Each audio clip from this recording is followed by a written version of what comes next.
I like it Little too. little ass collection Hey, going on. I'm hey, gonna we're gonna kick some names and shit. We're gonna kick some names and take some ass. Yeah. What's up, party people? Welcome to another episode of the Uncorked Poetry Podcast. My name is Tamara Israel, and this is my guest, Amanda Coleman. I don't know why I yelled at you that way, but it just was fun.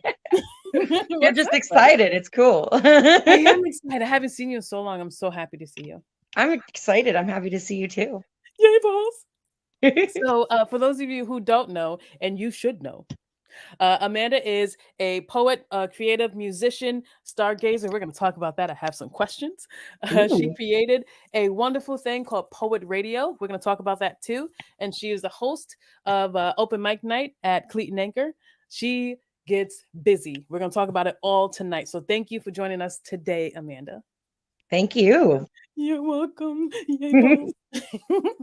So Amanda and I met at Open Mic Night when she was hosting the Cleat and Anchor, and she was so nice and so kind. I was a little apprehensive. I know it's hard to imagine me as being shy, but at the time, I was. And Amanda was so nice, so welcoming, and she just made me feel like I could just get on stage and do what I do. And thank you for that.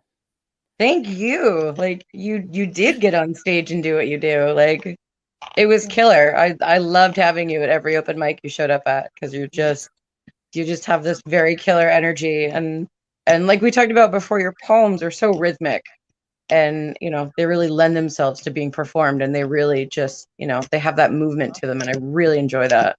Thank you so much. That's so sweet of you. Um, that warmness of being able to just like welcome a stranger into any kind of place. Where do you think like that kind of welcomeness came from? Like, where did you learn how to be so open? Probably my mom. Hmm. She's just one of those people that's just very open and she always smiles and I think that's sort of where I built that reflex from. And it's just I don't know, like it's just a sort of a reflex, when you see someone and you make eye contact and you smile. It's a it's a human connection thing. And I particularly when you're in an instance of offering someone a place where they can perform and express themselves. And I so many places can sort of develop this like elitist sort of seniority attitude, and I find that really counterproductive to a creative environment. I don't think there should be exclusions. I think that, like, I think it's all about feeling. And I think that if you feel good and you want to come out and you want to share, whatever emotions you have to share, then you should be able to do that. So I'm really glad to have a place to be able to offer that to people because I think that that's really cool. Right, that's so dope. I love open mic night. Since we're talking about it, you host open mic night at Cleat and Anchor in Dennisport. I Yeah. saw that you guys had another successful event yesterday. Congratulations. Thank you. How did that relationship with Cleat and Anchor begin, and how long have you guys been doing it? Well, how long have you been doing it? So we started it in it was December 19th, I believe, of 2018, if I remember correctly. And then we went for a whole year and a half before COVID started. Mhm. Um, and we were my boss Jeff King from Karaoke Cape Cod was had a karaoke show at Cleat and Anchor, and I think that they had maybe approached him about what an open mic would look like or how that would happen, and he'd never done that before. So he asked me because one of our common locations, used to have an open mic that I used to go to all the time, and that's kind of just how it got filtered. And he's like, "Oh, well, maybe you can help us with that." And I was like, "Oh, I think I can do that." And then it just sort of became this thing. And that's actually how I ended up now I host karaoke also for him, which is cool. So it sort of led into both, which is really neat because like what a great job. Like um but the Cleat and Anchor is really great. They've been really good about about letting it get built up and everything. And that first year and a half was it was exciting. It was really cool to be able to build something like that from the ground up and get the word out and keep seeing new faces, and develop regulars. And and then to have like a lot of people that came to your open mic turn around and start performing in other places or get a show at Cleat and Anchor and stuff like that. Like, I've had a couple of friends that are like, they're out gigging now, and they've kind of, you know, moved beyond the open mic phase, and it's really cool to watch that and know that you had a part of that, and you know, just facilitated things. Wow, that's so dope. Yeah. That's so cool. So I want to talk to you about music because you also do you play music.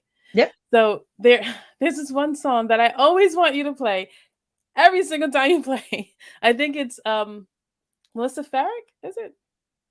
I don't know. I don't know. There's this one song. It is so sweet. I can't sing it to you.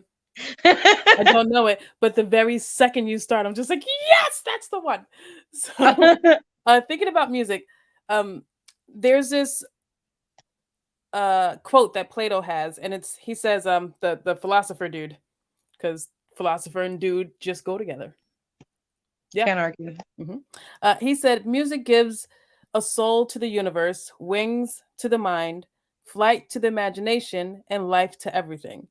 So how do you feel about music? Is it close to how Plato felt, or like, is that dude just weird? I mean, he's weird for other reasons, but Yeah, no, Plato was definitely weird for other reasons. Yeah. But but maybe not so much that one, you know. Yeah. Music, you know, like I said, it's really about feeling and really about connection. And I mean, I'm not super skilled, you know, per se, but you know, when I do find a song that I want to learn that really speaks to me, like it transcends that a little bit. You can make it your own in that sense when you feel a song, you know. And so for me, like, really it's about being able to express things that words don't have, or that, you know, that just like, yeah. That nonverbal part of things. It's a way to give sound to something that you can't really express otherwise. Yeah, just like that feeling. Music just it travels everywhere. Like there's no place that Right. music can't go. Right. You know, and I mean a good beat can change entire cultures, you know. A good beat can stop wars, like. Yeah, no, it is. I mean, music is so powerful to the human experience in general. You know, it's so universal, you know, and that's one of the other things that makes it so amazing. You don't have to necessarily understand the language, or you don't have to, understand the culture directly, you know, but it gives you something to understand, and it gives you a shared experience, because, you know, you can both feel that. And, you both get those goosebumps when you hear something amazing, and, you don't have to speak the same words to be like, like, I feel it too. Yeah, yeah, exactly. You play guitar too, right? I do. How'd you learn how to play guitar? I started when I was 12. Oh, wow. My dad got me a guitar for my birthday. Yeah. And so I started with a lot of self-taught stuff, just the books, and this is the E string, whatever. And I did a few lessons at school and stuff like that, and with a private teacher. But good old ADD, my practice routine is severely lacking and always has been. So I feel like I just sort of plateaued at a certain point and stayed there, which is fair, because, like, you have to put in effort. Like, I get you. Like, I'm totally glad that I can pull off what I can pull off, like, but it's, sometimes it feels limiting in a way, but it's also, it's also enough. You know what I mean? Like, I learned guitar because I wanted to write songs. And I didn't I didn't want to get up on a microphone and sing a cappella, because I think that's really awkward. And I give mad props to anybody that is willing to, because, like, I just don't have the balls. Like, if you're, you know what I mean? Like, if you have the capacity, like, that's cool. I have so much respect for that. Cause I'm just not brave enough. So I learned guitar, mostly because it seemed more portable than the piano. And it was one of the, I had this this book when I was a kid that was called So You Want to Be a Rock Star. And, and it had all these little, like, these little tips about the music industry and your, developing your habits and stuff like that. It was a cute book. And, but one of the things that it said about songwriting, is that you need to learn, one of the melody instruments. You have to learn the piano or the guitar, to help, compose your melody. And I was like, well, I guess that's fair. And like I said, I don't really want to just go up there and sing a cappella. That's super awkward. Yeah. Especially in like an open mic bar setting. It's kind of like, oh, I can't imagine what would make who's that the girl odd. with no music? Like it, like, and, so to an extent, like I said, I call it making my own, but really I just strum my way through anything. Like, Yes, I'm like, like simplify, four chord. I could do 4 chords. All right, we can do this. Okay. Like, but it's really cool that Guitar Chaps has that option now, Right. And you can read music as well? Sort of. I can read music and I can tell you what it says. Oh, okay. But I can't tell you how it pertains to an instrument. Gotcha. So like I couldn't play it. Like I can tell you that's E, A sharp, the quarter notes, eighth note. Like I can read it, but I could very, very slowly figure it out on a piano. But it it would be a process. Yeah. E, A, C, D, like one of those for sure. I get you. I can't read music at all. And I tried to play guitar, but again, like same, like ADD. And I'm just like, guitar, something shiny. What? Yeah. Yeah. It's so hard to Well, it is. It's really, particularly with guitar, like any instrument, obviously muscle memory is super important and developing, those muscles and that routine. But with guitar, the other issue that you have is that you really have to build the calluses. Yes. For the strings, because if you don't, like, you can only play like 2 songs, 3 songs, and then your fingers start to hurt unless you build that up. Mm-hmm. And so it's really one of those things, that's to my own detriment. Like if I was if I was more consistent about it. But yeah, it's so funny because I've had people ask me like, oh, like how hard is it to learn guitar? Like, should I take it up? And they're like full grown adults, and I'm like, maybe. I'm like, how badly do you really want to play? Like, and it's a very genuine question. Like, do you really, really want to learn? Then absolutely do it. Like, take on whatever you want to do. If you're, like, don't spend a lot of money until you've spent 20 minutes playing on one and you know how your fingers are going to feel afterwards. Like, oh, that is a great piece of advice. Yeah, like, because I've talked to people, they tried to learn and they just, they can't get past like certain points. They can't get past the callus buildup or the, it does take a lot of the finger muscles in particular, like trying to use your pinky finger for a chord. Like, and I mean, I got stumpy little hands, dude. Like, I specifically play Ibanez guitars because they're made for metal guitarists, so their neck is narrower and the frets are closer together. Oh. Right, so you can move faster. But for me, that just means I can reach it. And what's that guitar called? It's the Ibanez brand guitars. So, Ibanez brand.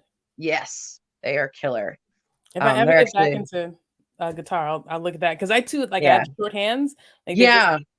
Yeah. They have I can't remember the name of it, but I'll send you the link for sure if you ever look into it. The guitar that I bought once open mic really got going and the electric finally went on my old guitar, is literally ergonomic. It's like the wood is bent on the side so that like when your arm's over the side, it rests real comfortable. And it's like literally maybe this wide. Like it's about this deep. So that you're not like, because I had a full body, literally my arms like out here. You're so up in the like I'm, and I'm reaching way out here trying to play, and I'm, and I'm like, this is very uncomfortable. No, it looks very normal. Super uncomfortable. And but this other guitar, it's made for electric guitarists that want an easier transition to an acoustic and still be able to play without feeling like they're like bulking up. And it's easily like the best money I've ever spent because it, like the difference it made, like just in one night, like I had people coming up to me and be like, you just look totally different with this guitar. Like you're so comfortable on stage now. And it's like, well, yeah, I can move. Like I like I had to like hold a very specific position so I could reach everything and just stand there like that. And it was like you know. So but yeah, so it's a killer guitar. I recommend it to literally everybody because it's just so comfortable. And that's, you know, if you're gonna learn and you're gonna play something a lot, like you know, comfort is huge. Right. Yeah. Yeah, especially on stage. Like you need to be Yeah. comfortable of some sort on stage. Like everyone's uncomfortable before you get on stage, except for those very few weird people. Right. Um, but Sociopath. right? Yeah, right before I get on stage, like boy, oh boy. First of all, I Right. gotta poop every time. Every time. I still Fair. get nervous. Do you get Oh nervous on yeah, stage anymore? I do. Like, and again, like right before. It's always that like, you Right? know, and then I get up there and I surprise myself every time because I get up there and I'm like, oh hey, you know, and I just start talking and you know, and about like the time I hit the second verse of my first song, I'm like, all right, yeah, I remember why I do this. This is cool. All right, I'm comfortable, you know, and it always ends up feeling good. And you know, but it's still so funny to get that feeling at first, like, oh, I'm still nervous, but it's all part of it. It's like part of that rush, you know, because you're like, you know, like it's like a buildup, and then you're like, oh, and you get this like, you know, you get all these happy chemicals, but you get this release too because you just played music and expressed yourself, and you know, it's just a win all around. Oh yeah. Speaking about a win all around, can we go into your first piece? Yeah, for sure. I'm Yay! excited about this. I Cool. as you know, with our poetry open mic nights, we kind of coined the cover poems, and I used to read a lot of other people's work. So I'm really excited to share some of my pieces in such an intimate performance. This is very exciting. I love it. Um, so this is actually a piece that I am hoping will be in the beginning of my book once I've picked that up again and finished it. You got it. Right, as that happens. So, but this is called Secrets of My Ancestors. Ooh. I have a small fire in my hip, and it burns like an old stove. Coals smoldering in ash and soot. Dip my fingers in, I scribe the secrets of my ancestors on these walls, for the ones that will inevitably follow. You should know these words. You should burn them to your mind's eye. You should seek them when you lack direction, when you can't feel the truth, when this place, when these hearts deceive you. These words will be your sanctuary.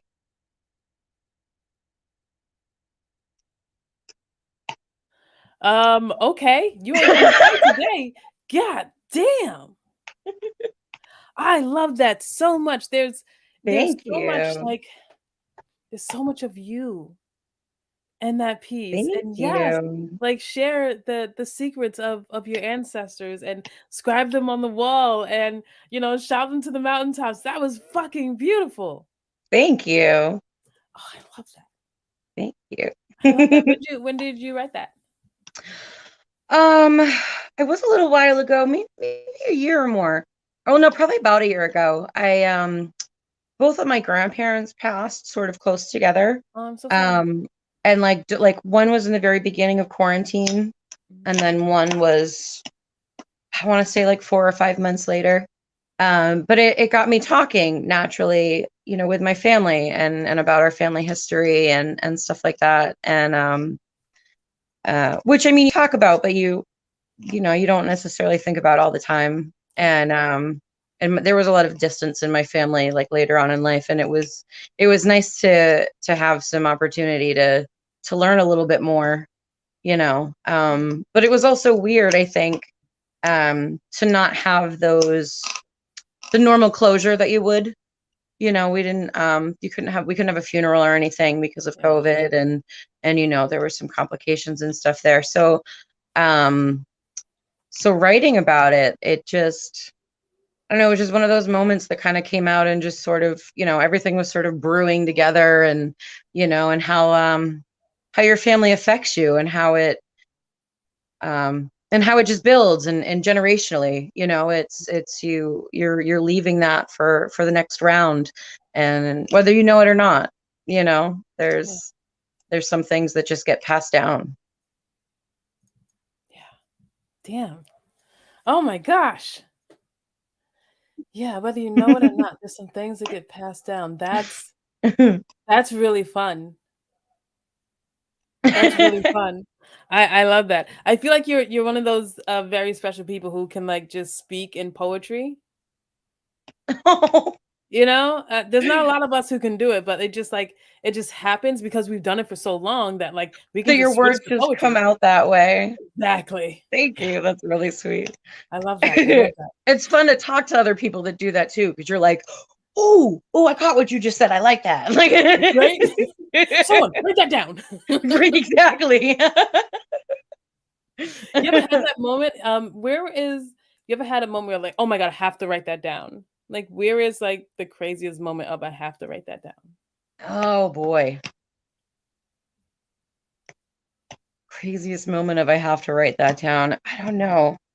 Usually it's something where like I'm at work and like I have to stop in like the middle of something and it's like I just and it's like what am I going to write this down? Where am I, like Evernote's the best invention ever. I love Evernote. It's amazing. I used to have more scraps of paper than I knew what to do with. And now it's like if it's just one line, two lines, it's cool. It's in my Evernote. I can get back to it. Oh my gosh, yes. Oh my gosh, yes. Yeah. No, because that's but it happens to me a lot. Like when I'm doing like again, when your brain is doing just like autopilot things and is sort of distracted, like my brain will just like feed on that for some reason. I'll just be in the shower and just be like, oh, that was a brilliant freaking monologue that I can't write down. Like, what was that? Like, and it's 10 minutes later, but you can't remember anything that you thought of by the time you get out. Like, you ever like have like a thought about a line or a poem when you're sleeping and that it makes you angry because you can't sleep? You're like, fine, brain, I'll get up and write it down. Does that happen to you? Absolutely. Yes. Yeah, absolutely. I was regularly one of those people that slept with like a pen and notepad by my bed until it became more of a phone thing. And absolutely. And then what I really hate though is like I think even more so now that I've gotten older and I'm less prone to like, all right, fine, I'll get out of bed. Like be like, no, I'll remember that. And it's like that's really good. I'll remember that. No, you won't. No, you like won't. no, you won't. Not even Isn't slightly. You won't even remember you thought of this, but good job, Amanda. Like, that's the poet's trap. I'm gonna remember that. Yeah. Well, that's too good. How could I forget? Oh. Oh, just wait. You just wait. That I totally get. Yeah. It's funny because we've done it. Yeah. Countless. Oh, countless. You're right. There's probably already a book of the things that I haven't written down. Like it's Yes. Mm-hmm. So on top of hosting an open mic and being almost said being a Play-Doh because I was looking at Play-Doh.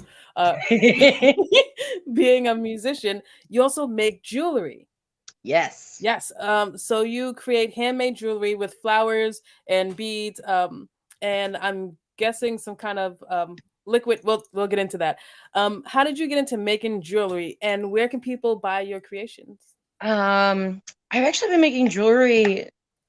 I mean, since I was a little kid, it's always been something that I just likes to do. I like to put things together and make them into little wearable things. And again, my grandmother was always really into crafting.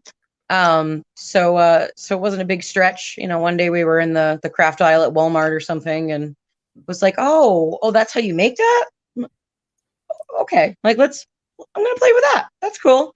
And it's just one of those things that I just always sort of cycled through. I'd go through phases with it. I'd do it for a little while and then get away from it and then, get some idea and come back to it for a little while. Mm-hmm. But I've been doing it pretty consistently, particularly since COVID happened. A little bit before that, I had started up my Etsy shop. And so I sell online, which is very cool. Mm-hmm. My Etsy shop is etsy.com/shop/Amanda Coleman Designs. I think it's designs, it's plural because that's why it doesn't have the X like everything else does. So I was out of character. So I sell online, but I also sell at the Harwich Farmers Market in the summer, which we have 2 more weeks of. Nice. But I really love working with like the gemstone beads, and I love working with dried flowers and resin. Resin, that's what it's called. Yeah. So I get these empty bezels. They're just like shapes of circles and triangles and rectangles. Mhm. And you can, I mean, you can put so many things in them. It's once you start working with resin, it's one of those things you're like, all right, what else can I put in this? Like nothing in the house is safe. And but I loved working with the dried flowers and the resin. It's such a cool effect. It's a neat way to preserve them and put them into something that is a little bit more functional than just like some pressed flowers. Like, it's cool because you can like I've done a couple of pieces like I had a friend who I did a memorial piece for with some baby's breath, which was really sweet. Oh, I know what So that there's, you can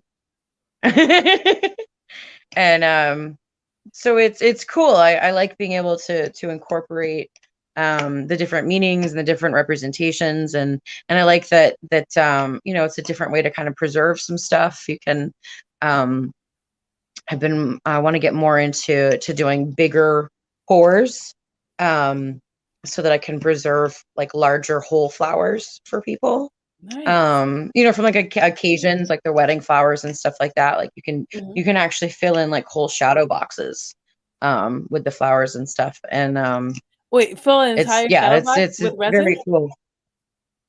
Yeah, you can fill in like a whole like little like you could put a whole bouquet in a box and fill it with resin and just have this clear, beautiful, preserved bouquet arrangement basically that's dried. That sounds And great. so I'm hoping to get into that. My dad is actually building me a studio shed. Oh, your dad is Um, like on it, bro. Like, yeah, my dad is wicked cool. oh, My cool. parents are very awesome. They've always been super supportive. And I got really lucky in that sense. And that's probably part of what makes it easy for me to be supportive of other people too. That's when you learn it, you can share it. Yes, when you learn it, you Yeah. can share it. And but yeah, so I'm really excited for the shed to really jump back into the resin because it's definitely one of the trickiest things that I've taken on, but I really love doing the jewelry with it. I really love, like I said, the dried flowers and stuff are just they're so fun to work with, and it's like there's endless inspiration. There's endless like supply. Like everywhere you go, you're like, oh, flowers, like oh, I could press these, and and it's very cool. Yeah. The only way I know how to like dry flowers is to like hang them upside down for a day or Mhm. two. Is that how you do it? You can do it that way, definitely. Mhm. Particularly, that works really well with roses, especially. Um, so with the heavier flowers, you have like sunflowers, stuff that's thicker in Oh the wow. middle. What Mhm. I actually use is it's called a drying medium, but it's just silica gel. It's you get those packets in like new shoes that it's like Yes. silica, do not eat. It's just a Mhm. bunch of that. But you put like a base level down, you put the flowers in it, and you pour the silica gel over it, and it pulls the moisture from the flowers, but they retain their shape and color. It's genius. Wicked cool.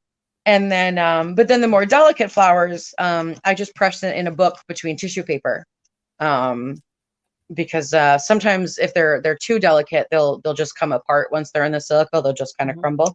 Mhm. So like pansies and stuff like that, they do really well when you press them.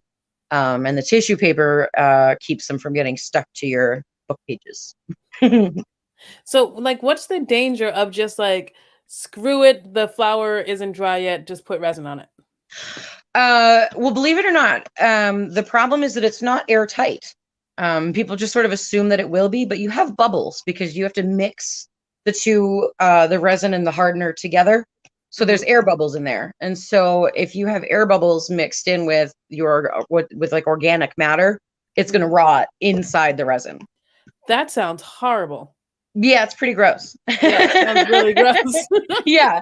And it won't even be like, no, like you won't even assume that because it'll look really nice at first. Like you'll be like, wow, look at that really pretty. And then like, and it, like a month later, it's gonna be all brown, and it might grow mold. It depends. Like yeah.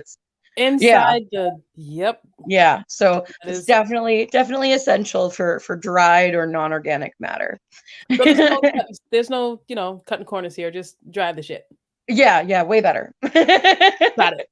Got it. All right. Can we go into your next poem, and then I want to talk to you about stargazing. Sure. Cool beans. Good. All right. So this is called mala beads, which I actually wrote when I started making mala beads.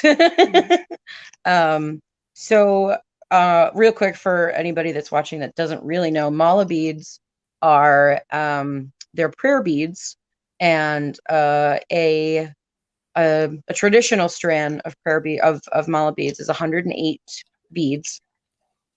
And it's a mantra pattern. So what you do, you use the beads to count your mantra.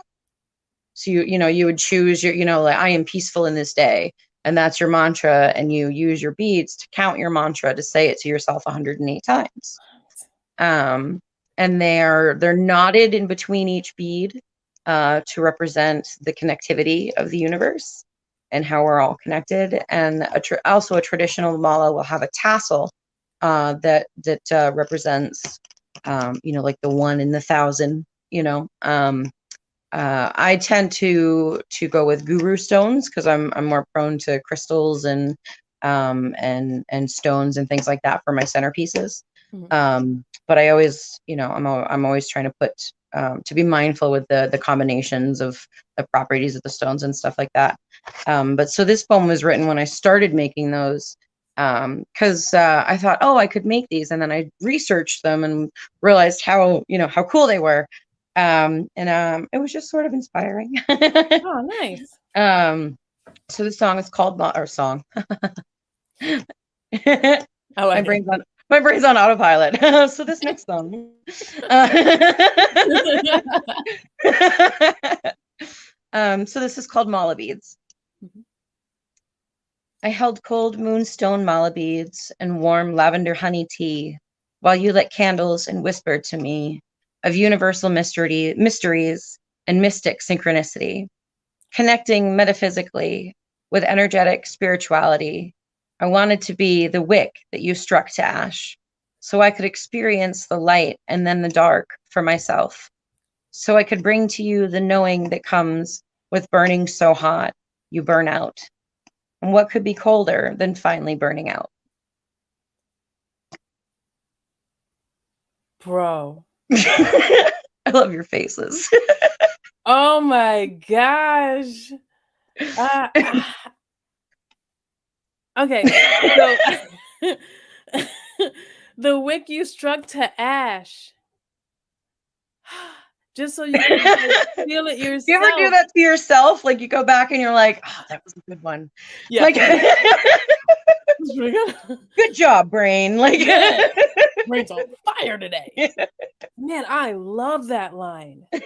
Thank you. Oh man. And it's just okay. So in the beginning, they were like all these really like fun words that just created like this little universe in your poem. So I was like in this space with you, and I was like, yeah, look at that, and then look at that, and then oh, like, oh,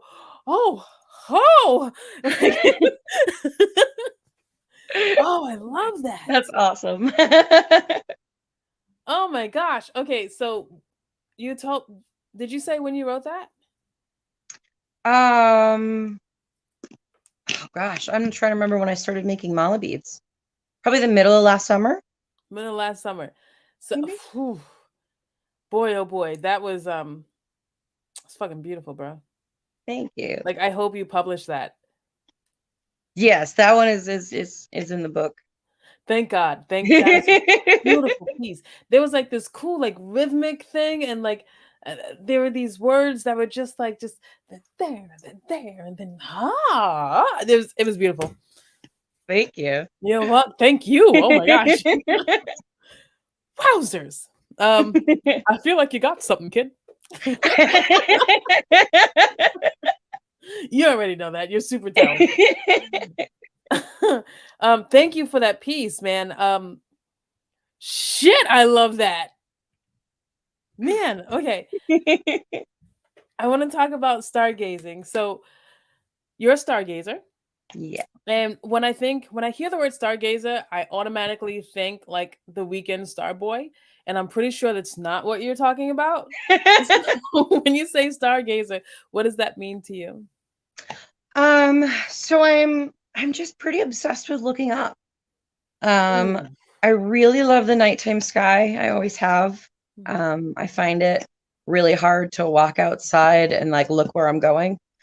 Uh, like you see that meme all the time. Like I'm one of those people that's like, oh, look at the moon. Like I've never seen it before. Like 100% accurate. Like I get equally excited every time. Like it's something new. Like it's just this like undeniable, unending beauty that I can't get enough of. Yeah. And I I mean a good meteor shower.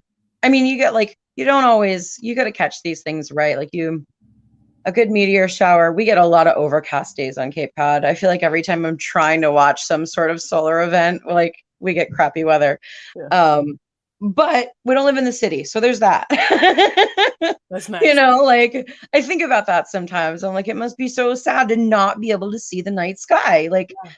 that just baffles me. Like it would mess me up. Like it would make me sad. Like but I mean, one of my favorite things is meteor shower when you get the weather right and Yeah. you get it at the right time of night and there's just there was this one time it was August, so I believe it was the Perseid meteor shower, and we went. It was actually the day after, and I happened to go out to the beach with a friend, Mhm. just as like, oh hey, let's see if we can catch the tail end of that meteor shower. Like it's a Why nice not? night, whatever.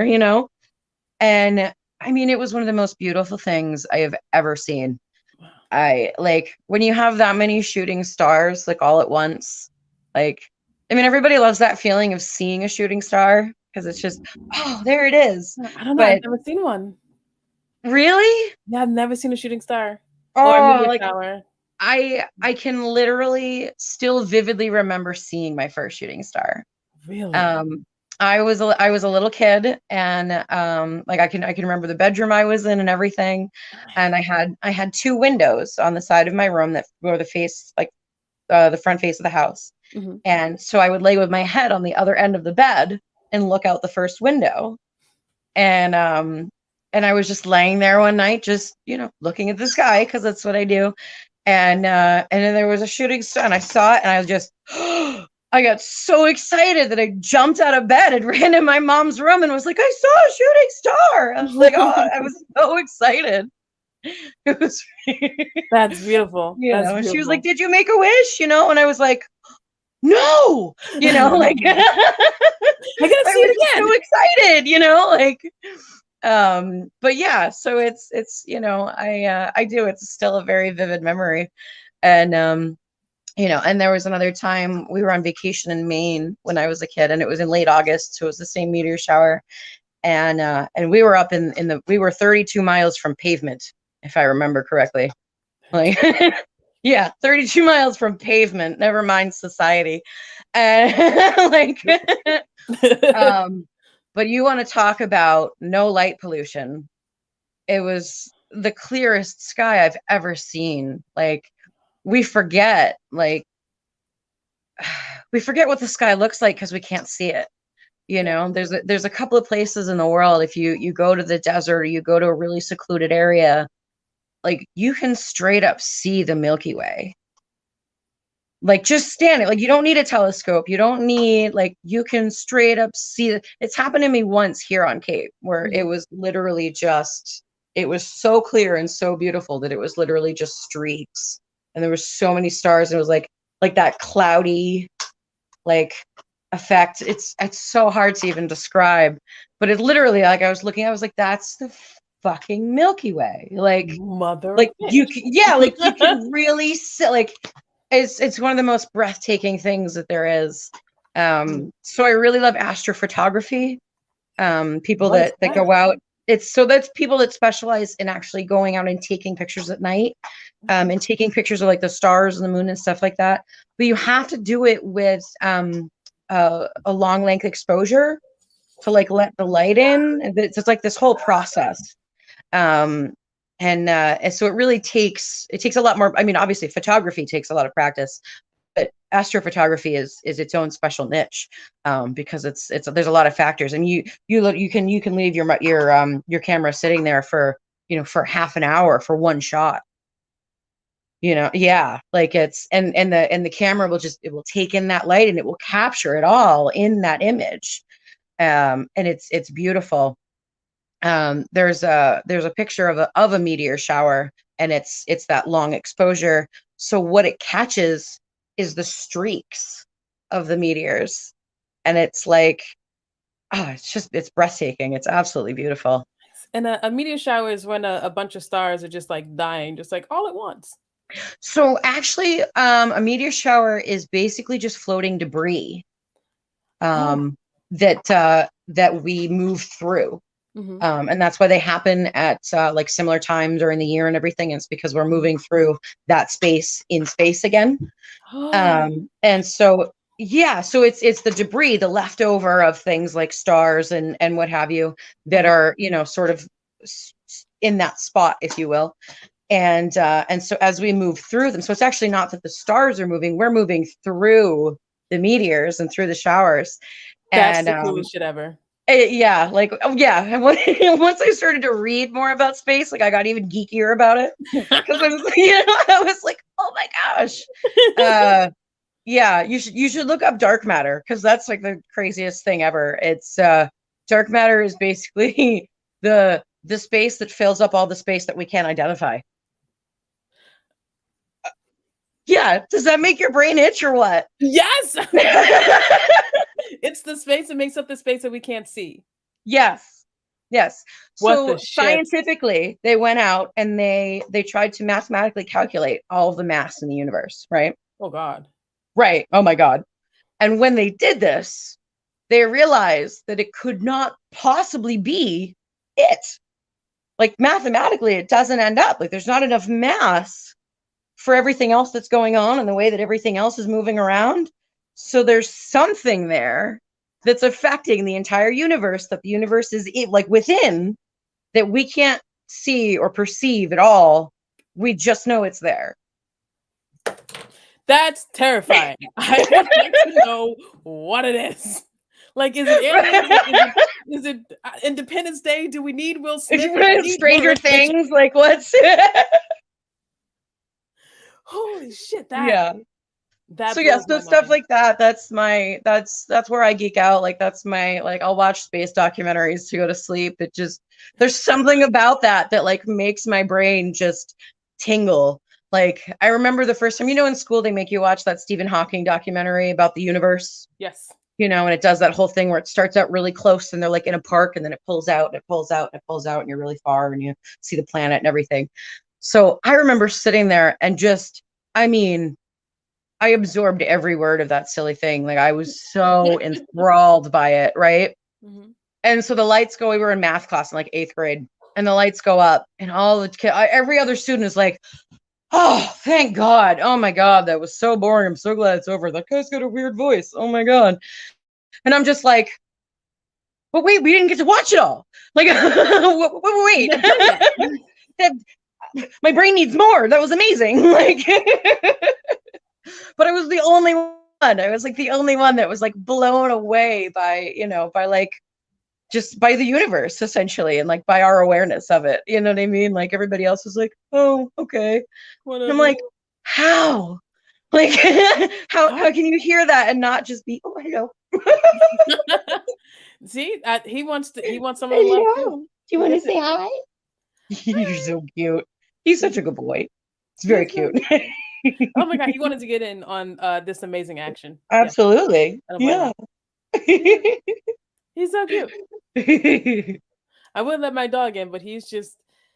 There are people walking on the street, and that's not acceptable to him. So he Oh, just needs to right. bark at everything. Absolutely. This is his street, and everyone should know it.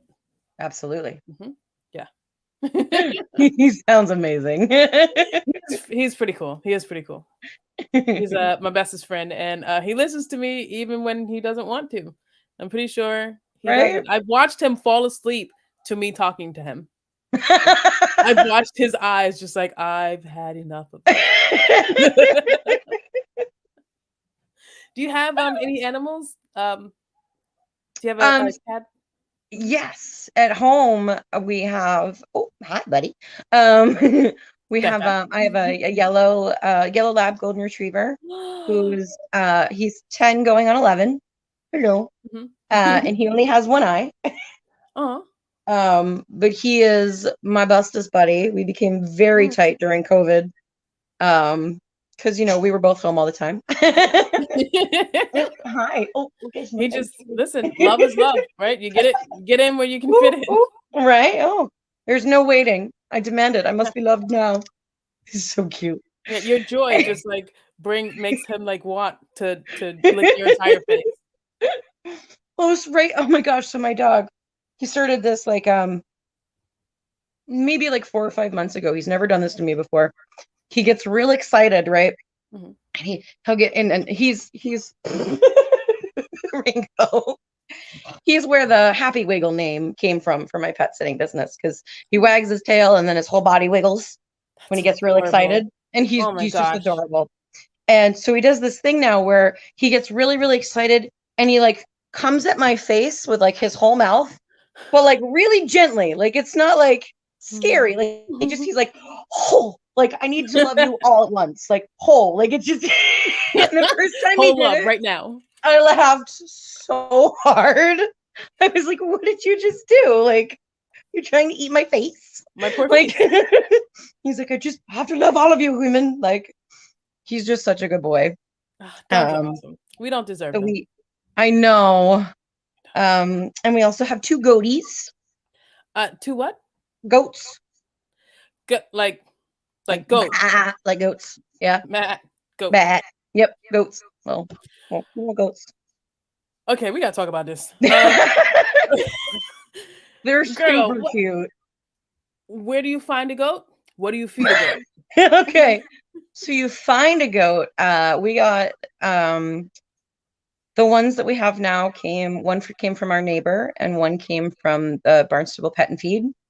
So they're actually a pretty common with the farm community. Originally we got them to keep our horse company, but our horse passed about 4 or 5 years ago now.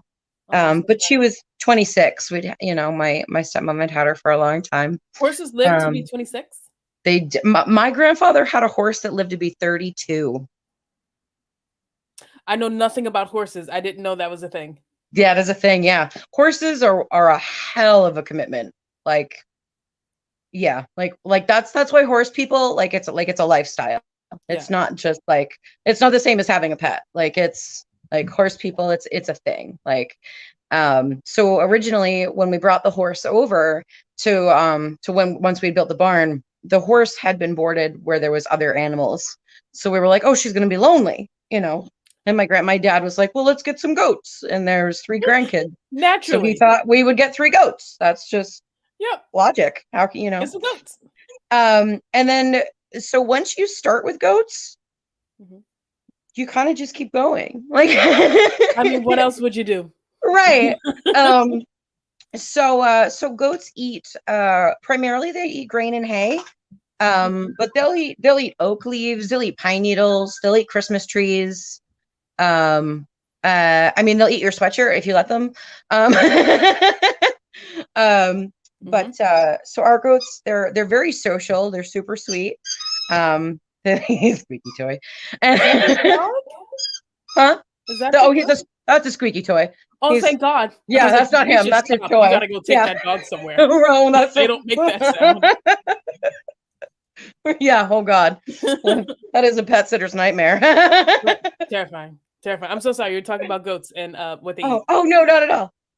But no, they're super sweet. So they'll jump up like right like um like a dog would almost. They'll like jump up with their hooves like on your stomach, and you can rub their heads, and they love head scratches and they love treats. Yeah, they're super cute. They're amazing. They really make me smile. They're adorable. Are goats the ones that will eat absolutely anything? I mean, just about. Um, they're not so prone. They're primarily herbivores. They're not really prone to like eating meat or anything like that. Mm-hmm. So it's not like it's not like a pig where you could like dispose of a body or something. But Yeah, anybody with a pig um, farm, count me out. right. I don't trust Yeah, you. ooh. Yeah. I mean, pigs are amazing animals, but I don't know that I would want to live with a pig. um, but oh, there was a point to that. I forgot. Oh, goats. Yes. They chew really slowly, and their top teeth are like farther back in their throat, so you can really only see their bottom teeth. So even if they try to nibble you or like chew on your clothes, like it would take them a really long time. Like, okay. Because people are funny. They come over to see their goats. They're like, are they going to eat me? And I'm like, it would take years. Ever. And if that happens, that's a you problem. Yeah, right? Yeah. Like if the goats can take you out, you've got other issues. I don't. I mean, at that point, they might headbutt you. Like they might knock you over. They do headbutt. They headbutt each other, which is really funny. They'll like headbutt each other out of the way because they'll be like, no, my treats, no, my head rubbins. Like, yeah, it's very funny. Or like they'll straight up haze each other if we get like a new goat and you like have to introduce them to the pack. It's like this whole social adjustment. Like I had no idea there was so much psychology to goats until we had them. I was like, wow. Like that was pretty aggressive, buddy. Like what's going on here? Yeah. Well, because we got Blondie and we still had some of our the original there were 3 and then one passed. And so we were like, okay, one or the other is going to go and we're only going to have one goat. So we got to have another one on board because they get lonely, So in introducing the one goat to the 2, it was like it wasn't a great balance. They kind of like shunned her a little bit at first, and she was a little bit like, I don't know. Oh my gosh, the first day she came, she stood out in the yard all day and was like all day. Like literally my neighbors were like, what is that? Bro, what's up with your goat? Yeah, like I put a picture on Facebook and I was like, welcome Blondie to the farm. And they were like, oh, come on in, Blondie. We got something to show you. That's what I've been hearing all day. Okay. She's a talker. Yes, she is. She is, yeah. But she's the most affectionate now. She's super sweet. Like she's very gentle and she has this great little goatee. She's just adorable. Yeah, like goats are great. Like I definitely if you can have goats on your land and like have enough space for them, they're very enjoyable. And they're not super high maintenance. Like obviously you have to clean their stall and everything in the paddock, and they need some outdoor room, but they're very nice creatures to have if that's the kind of thing that you're into. Like goats are cool. So what else do you have other than a dog and goats? That's all that we have now, other than lots of vegetables. Nice. The goats don't eat the vegetables? Oh, they'll eat whatever we throw in there. But they don't wander the property freely. But yeah, like whatever. we joke because we have really chubby goats. And we used to think that it was because of all the extra stuff that they got from the farm, because like our farmhand would go through and like you get like stuff that's not necessarily saleable but certainly still eatable to a goat, you know what I mean? Yeah. Edible, eatable, good lord. I knew so you throw in a bunch of carrots and some kale and cucumbers and whatever, and they love it. They just, oh my gosh, yeah, they love baby carrots. I can like they'll go through a whole bag of baby carrots, like they'll tear through it. It's really funny. But yeah, so they love it, and but they don't. I forgot. That's right. Goats are fascinating. I will watch them from afar. I'm gonna stick with cats and dogs for now. But I used I to can't have argue like that. They're rabbits much and cuddlier. chinchillas and shit. Hmm? What's you used to have what? Rabbits and chinchillas and ferrets. I used to live in a farm and Oh, that's no, cool. no, no, No more, no more, no more. I would I like used to to have two never do rats that again. actually Huh? when I was younger. When I was younger, I had two rats. We had oh, all my A lot youngest of wanted people was feel that way. I am not offended in the least.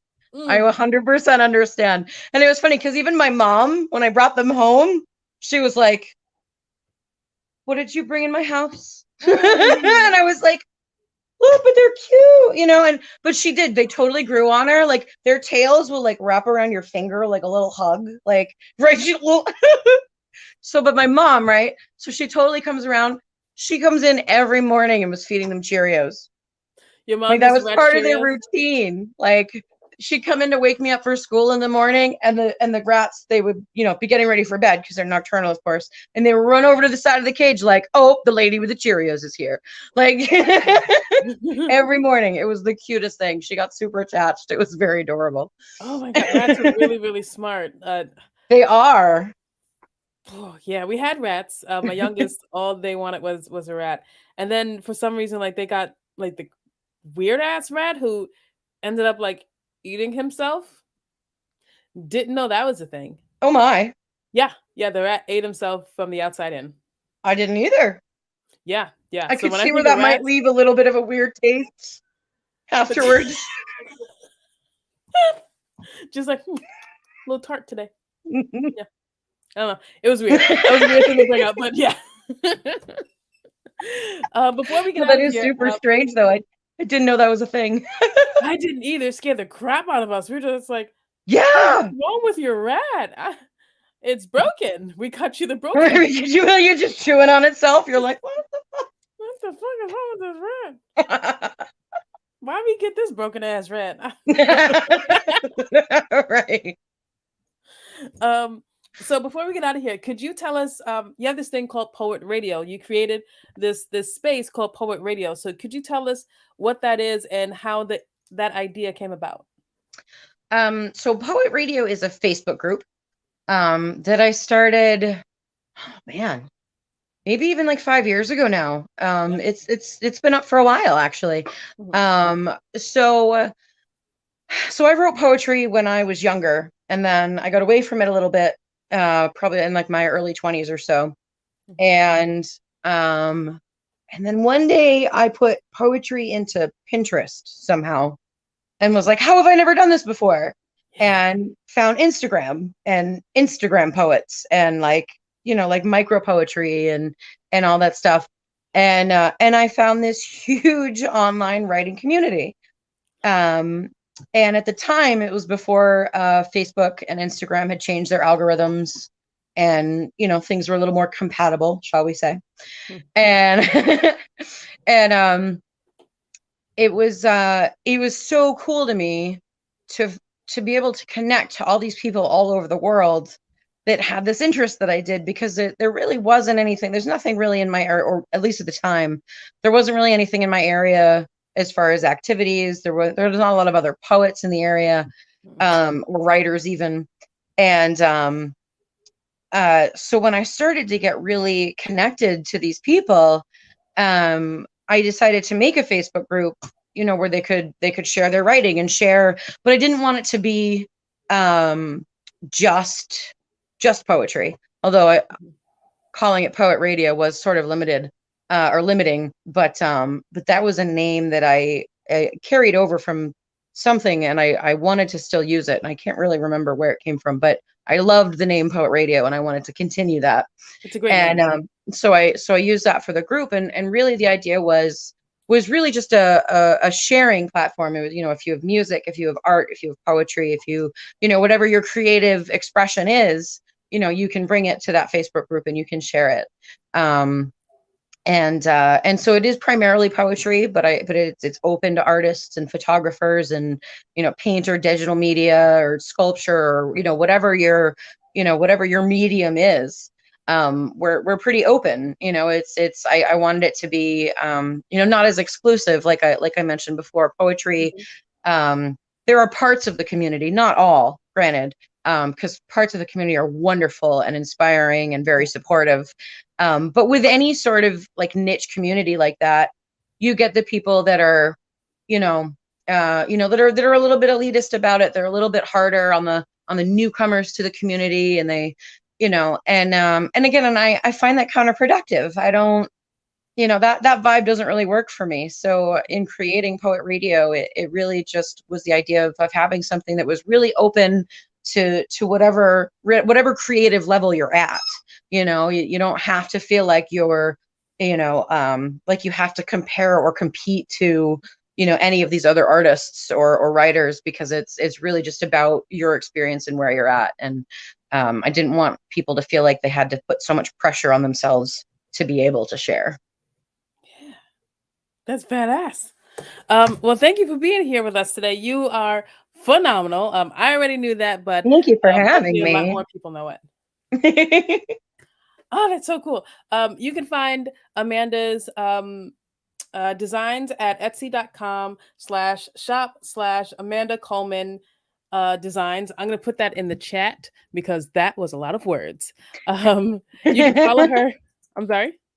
It was. It was. It's a long link. Could you give everyone all your socials?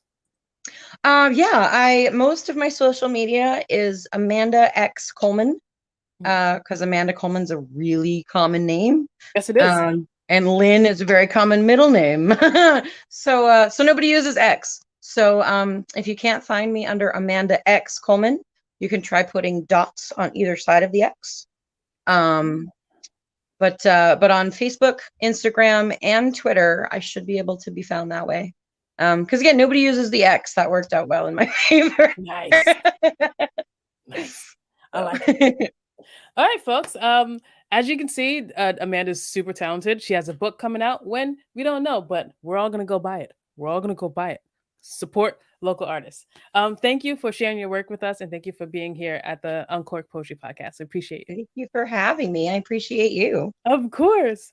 All right, folks, that is it for us. Remember, hurt people, so keep an eye on your pain. Stay safe, Godspeed, and we'll see you next week. Deuces. And don't forget, go Yankees. Yes.